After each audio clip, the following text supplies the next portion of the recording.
అందరికీ నమస్కారం అండి. గాయత్రిక హోమ్కి స్వాగతం. కార్తీక మాసం అంటేనే శివకేశవులకు అంకితం చేయబడినటువంటి మాసం. కార్తీక మాసంలో ప్రతిరోజు పర్వదినమే. కార్తీక మాసంలో చేసే స్నానాలు కానివ్వండి, దీపారాధన కానివ్వండి, లేదంటే దానాలు కానివ్వండి, ప్రతీదీ కూడా ఎంతో పుణ్య ఫలితాన్ని ఇస్తుంది. కార్తీక మాసంలో చేసే ఎలాంటి మంచి కార్యక్రమమైనా మంచి ఫలితాలు ఇస్తుంది. అయితే కార్తీక మాసం మొదలుపెట్టిన దగ్గర నుండి, అంటే మొదలైన రోజు నుండి కార్తీక పౌర్ణమి వరకు ఒక దీక్షలాగా వ్రతాలు చేసుకునే వాళ్ళు ఉంటారు. అలాగే కార్తీక మాసం ఈ 15 రోజులు కూడా నిర్విరామంగా పూజలు చేసుకునే వాళ్ళు ఉంటారు. కార్తీక మాసం మొత్తం కూడా పూజలు చేసుకునే వాళ్ళు ఉంటారు. ఇలా ఎవరి వీలుని బట్టి వాళ్ళు పూజ అనేది చేసుకునే వాళ్ళు ఉంటారండి. అయితే కార్తీక మాసంలో కార్తీక సోమవారాలు, కార్తీక పౌర్ణమి, క్షీరాబ్ది ద్వాదశి, అలాగే కోటి సోమవారాల పూజ, ఇవి ఎంతో ప్రత్యేకమైనటువంటి రోజులు. మీరు సంవత్సరంలో ఏ పూజ చేసినా చేయకపోయినా కార్తీక మాసంలో ఒక్కరోజైనా స్వామివారి ముందు దీపారాధన వెలిగిస్తే సంవత్సరం అంతా పూజ చేసిన పుణ్య ఫలితం అనేది దక్కుతుంది. దాంట్లో మొదటిగా కార్తీక సోమవారం ఎంతో ముఖ్యమైనది. మనకి రాబోయే సోమవారం మొదటి కార్తీక సోమవారం అండి. అయితే కార్తీక సోమవారం రోజున పూజ ఎలా చేయాలి ఇంట్లో అనేది ఈరోజు వీడియోలో మీతో షేర్ చేసుకోబోతున్నాను. వీడియోని ఎక్కడ స్కిప్ చేయకుండా చూడండి, అలా అయితేనే మీకు డీటెయిల్గా అర్థమవుతుంది. మన ఛానల్ని ఫస్ట్ టైం చూస్తున్నట్లయితే వెంటనే సబ్స్క్రైబ్ చేసుకుని పక్కనే ఉన్న బెల్ బటన్ని యాక్టివేట్ చేసుకోండి.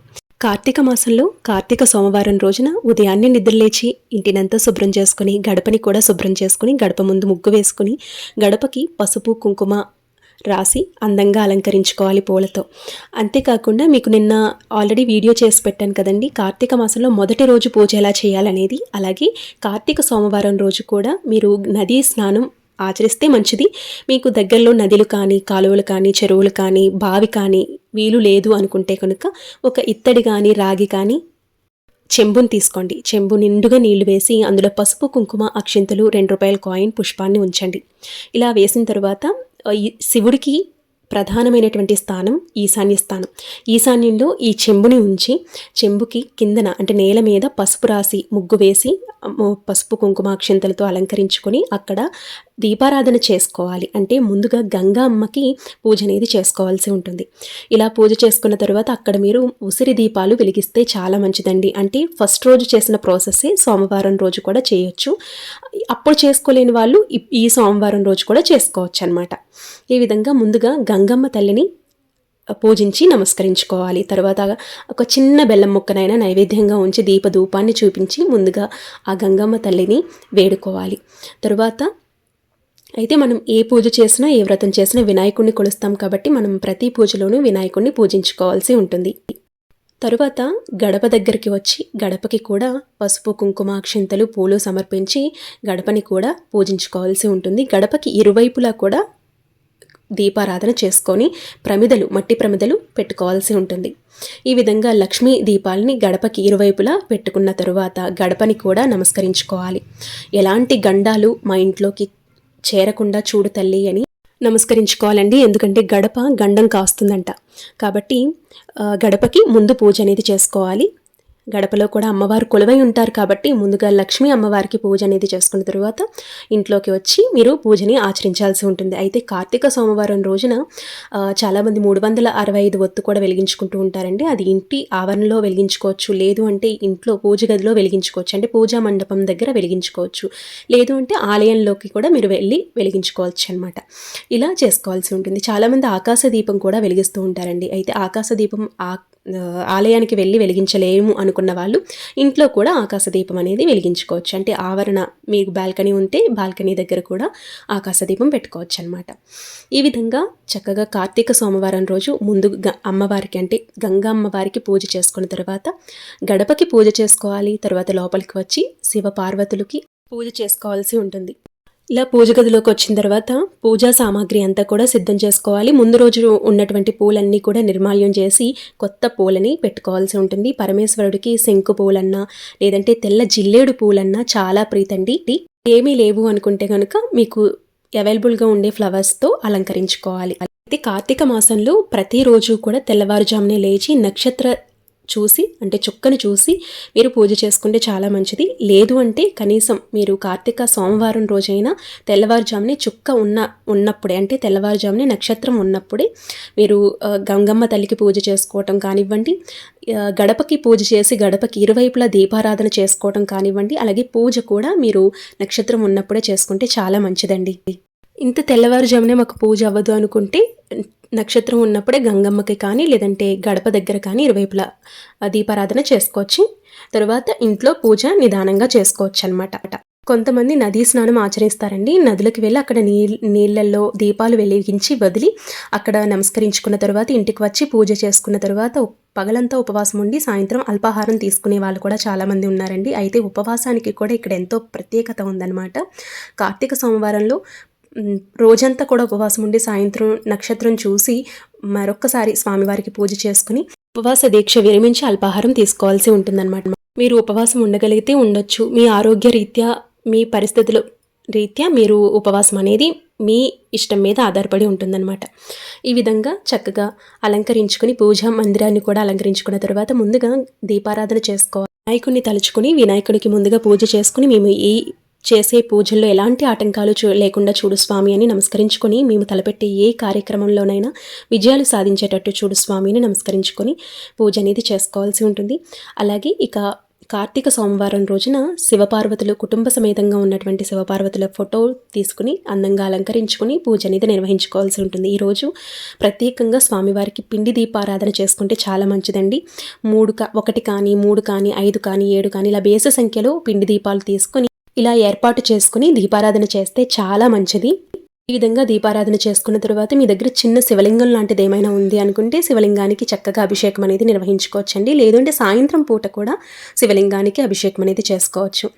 మనం పూజ ఎలా చేసినా అభిషేకం ఎలా చేసినా కూడా మన చేసే దీపారాధన మనం చేసే పూజ అనేది మంచి మనసుతో మంచి ధర్మబద్ధమైనటువంటి సంకల్పంతో నియమనిష్టలు పాటిస్తూ చేసినటువంటి పూజ ఖచ్చితంగా శివుని వరకు చేరుతుంది. శివ పార్వతుల యొక్క కటాక్షం మన మీద ఎప్పుడూ ఉంటుంది. అయితే అభిషేకం అనేది మీరు నీళ్లతో చేసుకోవచ్చు, లేదు అంటే పాలతో ఆవు పాలతో చేసుకోవచ్చు, పంచామృతాలతో చేసుకోవచ్చు, ఇలా పళ్ళ రసాలతో చేసుకోవచ్చు. ఇలా మీరు అభిషేకం అనేది ఉదయం చేసుకోవచ్చు, లేదంటే సాయంత్రం వేళ కూడా చేసుకోవాల్సి ఉంటుంది. ఇలా ఒకవేళ ఇంట్లో చేసుకోలేము అనుకుంటే కనుక గుడిలోకి వెళ్ళి అభిషేకాన్ని నిర్వహించుకోవచ్చు. అలాగే మీ ఇంట్లో అన్నపూర్ణమ్మ అమ్మవారి యొక్క ప్రతిమ కానీ పటం కానీ ఉంది అనుకుంటే ఆ పటం కూడా చక్కగా పూజా మందిరంలో ఏర్పాటు చేసుకుని ప్రతిమ ఉంటే ప్రతిమని ఏర్పాటు చేసుకుని అమ్మవారికి చక్కగా అష్టోత్తరాన్ని చదువుకోండి. అమ్మవారికి కూడా పూజ అనేది నిర్వహించుకోవచ్చు. అయితే చాలామంది కార్తీక మాసంలో దీపదానం అనేది చేస్తూ ఉంటారండి. దీపదానం ఎప్పుడు కూడా కార్తీక మాసంలో పర్వదినాల్లో చేయండి. అంటే కార్తీక మాసంలో ప్రత్యేక రోజుల్లో చేయండి. చాలా విశేషమైనటువంటి ఫలితం అనేది ఉంటుంది. కార్తీక మాసంలో ఏంటంటే మీరు దీపదానం ఎలా చేయాలి అంటే ఉదయాన్నే లేచి చక్కగా మీరు పూజ అంతా కంప్లీట్ చేసేసుకున్న తర్వాత గుడికి వెళ్ళి అక్కడ దీపదానం అనేది పంతులు గారికి ఇవ్వవలసి ఉంటుంది. దీపదానం చేసేటప్పుడు ఎప్పుడు ఒక్క దీపాన్ని ఇవ్వకూడదండి. 2 దీపాలు వెలిగించి దీపదానం అనేది చేయవలసి ఉంటుంది. అలాగే కార్తీక మాసంలో పిండి దీపాలకి అలాగే ఉసిరి దీపాలకి ఎంతో ప్రత్యేక స్థానం ఉందండి. మీకు ఉసిరికాయలు దొరికాయి అనుకుంటే ఉసిరి దీపారాధన కూడా చేసుకోండి, చాలా మంచిది. అలాగే పిండి దీపారాధన కూడా చేసుకోండి. అలాగే ఈరోజు ప్రత్యేకంగా చాలామంది 365 ఒత్తు వెలిగించుకుంటూ ఉంటారు. ఈ నెల రోజుల్లో మీరు 365 ఒత్తు పౌర్ణమి రోజు వెలిగిస్తే మంచిది. ఒకవేళ పౌర్ణమి రోజు వీలు పడదు అనుకుంటే కార్తీక సోమవారాల్లో కూడా మీరు వెలిగించుకోవచ్చు అనమాట, ఇబ్బంది ఏం లేదు. అలాగే స్వామివారికి ఈరోజు శ్వేత అక్షింతలతో పూజ అనేది చేసుకుంటే చాలా మంచిదండి. శ్వేత అక్షింతలు అంటే విభూది కలిపినటువంటి అక్షింతలు అనమాట. బియ్యంలో విభూది వేసి కలిపితే అది మనకి శ్వేత అక్షింతల కిందకి వస్తాయన్నమాట. కాబట్టి శ్వేత అక్షింతలతో పూజ అనేది చేస్తే చాలా మంచిది. అలాగే స్వామివారికి అష్టోత్తరాన్ని చదువుకొని స్వామివారి యొక్క శ్లోకాలు స్తోత్రాలన్నీ చదువుకొని పూజ అనేది నిర్వహించుకుంటే మంచిది. ఒకవేళ ఇవేమీ రావు అనుకుంటే ఓం నమ శివాయ అని పూజ అనేది నిర్వహించుకోవచ్చు. అలాగే ఎవరికైతే ఆరోగ్య సమస్యలు ఉన్నాయో, ఎవరైతే అనారోగ్యంతో బాధపడుతున్నారో అలాంటి వారు చంద్రశేఖర అష్టకం చదువుకోండి, చాలా మంచిది. ఒకవేళ మీకు దగ్గరలో గుడి ఉంది అనుకుంటే గుడిలోకి వెళ్ళి చంద్రశేఖర అష్టకం చదువుకోండి, చాలా మంచిదనమాట. అలాగే సాయంత్రం వేళ మీరు పూజ చేసుకునేటప్పుడు శివతాండవం చదువుకోండి, లేదంటే విన్నా కూడా చాలా మంచిది. ఎవరైతే శివతాండవం సాయంత్రం వేళ పఠిస్తారో అలాంటి వారికి ఎలాంటి దోషాలు ఉన్నా కూడా అవి తొలగుతాయండి. అంతేకాకుండా 1,000,000 రెట్ల పుణ్య ఫలితాన్ని మీరు సంపాదించుకోవచ్చు. అలాగే ఈ కార్తీక మాసంలో కార్తీక పురాణం కూడా చెప్తూ ఉంటారండి. అది కూడా వింటే కూడా చాలా మంచిది. ఇలా పూజ అంతా పూర్తి చేసుకున్న తర్వాత మీరు 365 ఒత్తు వెలిగించుకుంటే ఈ రోజు వెలిగించుకోవచ్చండి. ఈ విధంగా వీడియోలో చూపిస్తున్న విధంగా మీరు ఈ విధంగా వెలిగించుకోవాల్సి ఉంటుంది. అయితే 365 ఒత్తు ఎలా వెలిగించాలి, ఉసిరి దీపం ఎలా పెట్టాలి అనేది నేను నెక్స్ట్ వీడియోలో మీతో షేర్ చేసుకుంటాను. ఈ విధంగా పూజ అనేది నిర్వహించుకున్న తర్వాత మీరు నైవేద్యంగా పాలను పెట్టుకోవచ్చు, లేదంటే పరమాన్నం వండి పెట్టుకోవచ్చు, లేదు అంటే కనుక పళ్ళనైనా నైవేద్యంగా పెట్టుకోవచ్చు అనమాట. ఈ విధంగా పూజ అనేది నిర్వహించుకోవాల్సి ఉంటుంది. ఉపవాసం ఉండేవాళ్ళు ఉండవచ్చు, లేదు మీకు ఆరోగ్యం బాగాలేదు అనుకుంటే ఉపవాసం ఉండకుండా మీరు స్వామివారికి పూజ అనేది నిర్వహించుకోవచ్చు. మనం పూజ ఎలా చేసినా కూడా భక్తి శ్రద్ధతో చేస్తే స్వామివారి వరకు చేరుతుంది. స్వామివారి యొక్క కరుణ మన మీద ఎప్పుడూ కూడా ఉంటుంది. శివుడు బోలాశంకరుడు అండి. మనకున్నటువంటి కష్టాలు, బాధలు, ఇబ్బందులు అన్నీ కూడా స్వామివారికి తెలుసు. ఎందుకంటే సృష్టి ఆయనది కాబట్టి మనకున్నటువంటి ప్రాబ్లమ్స్ అన్నీ కూడా ఆయనకు తెలుసు. కాబట్టి మనకున్నటువంటి రీతులు మనకి ఎలా అయితే చేసుకోగలమో ఆ విధంగా పూజ అనేది నిర్వహించుకొని స్వామివారికి మనసు నిండుగా నమస్కరించుకుంటే సరిపోతుంది. ఇక మన బాధలు అన్నీ కూడా ఆయనే చూసుకుంటారు. మనకి ఉన్నటువంటి కష్టాలన్నీ తొలగి మనం ఎప్పుడు కూడా మానసికంగా ప్రశాంతంగా ఉంటాము. మానసికంగా ప్రశాంతంగా ఉంటే ఆరోగ్యంగా బాగుంటాము. ఆరోగ్యంగా బాగుంటే ఇల్లు ఎప్పుడు కూడా మంచిగా ఉంటుంది. ఈ విధంగా పూజని నిర్వహించుకోవాల్సి ఉంటుంది. ఐ హోప్ ఈ వీడియో మీకు నచ్చిందని అనుకుంటున్నాను. నచ్చినట్లయితే లైక్ చేయండి, మీ ఫ్రెండ్స్ అండ్ ఫ్యామిలీ మెంబర్స్కి తప్పకుండా షేర్ చేయండి. అలాగే మన ఛానల్ని సబ్స్క్రైబ్ చేసుకోండి. మీకు ఏమైనా డౌట్స్ ఉన్నాయనుకుంటే కమెంట్ సెక్షన్లో అడగండి, తప్పకుండా నేను రిప్లై అనేది ఇవ్వడం జరుగుతుంది. రేపటి ఒక మంచి వీడియోతో మళ్ళీ మీ ముందుకు వస్తానండి. అప్పటి వరకు నమస్తే, మీ గాయత్రక్క.